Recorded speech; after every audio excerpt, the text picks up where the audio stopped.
കരിപ്പൂരിൽ ഇന്ന് കൂടുതൽ വിമാനങ്ങൾ സർവീസ് നടത്തുകയാണ്. 24 അന്താരാഷ്ട്ര സർവീസുകളാണ് ഇന്ന് നടത്താൻ പോകുന്നത്. അതേസമയം 30 സർവീസുകൾ റദ്ദാക്കുകയും ചെയ്തിട്ടുണ്ട്. Dubai, Jeddah, Riyadh, Abu Dhabi, Sharjah, Muscat, Ras അൽ ഖൈമ എന്നിവിടങ്ങളിൽ നിന്ന് സർവീസ് ഉണ്ടാകും.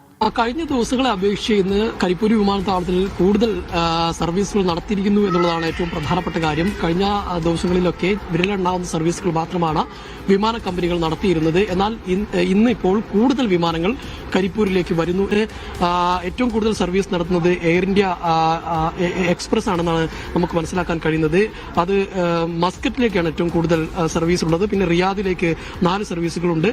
ദുബായ്, അതോടൊപ്പം തന്നെ ജിദ്ദ, അബുദാബി, ഷാർജ, റാസ് അൽ ഖൈമ ഇവിടുന്നെല്ലാം തന്നെ ഇന്ന് വിമാനങ്ങൾ സർവീസ് നടത്തുന്നുണ്ട് എന്നുള്ളതാണ്. എയർ ഇന്ത്യയുടെ 5 വിമാനങ്ങളുണ്ട്. എയർ അറേബ്യയുടെ 4 വിമാനങ്ങൾ, സലാം എയറിന്റെ 4 വിമാനങ്ങൾ, ഇൻഡിഗോയുടെ 2 വിമാനം, സ്പൈസ് ജെറ്റിന്റെ 2 വിമാനവും ഇന്ന് സർവീസ് നടത്തുന്നുണ്ട് എന്നുള്ളതാണ്. അതേസമയം തന്നെ 30 സർവീസുകൾ കരിപ്പൂരിൽ നിന്ന് റദ്ദാക്കിയിട്ടുമുണ്ട്. കരിപ്പൂരിലേക്ക് വരേണ്ട 15 സർവീസുകളും കരിപ്പൂരിൽ നിന്നുള്ള 15 സർവീസുകളുമാണ് റദ്ദാക്കിയിട്ടുള്ളത് എന്നുള്ളതാണ്.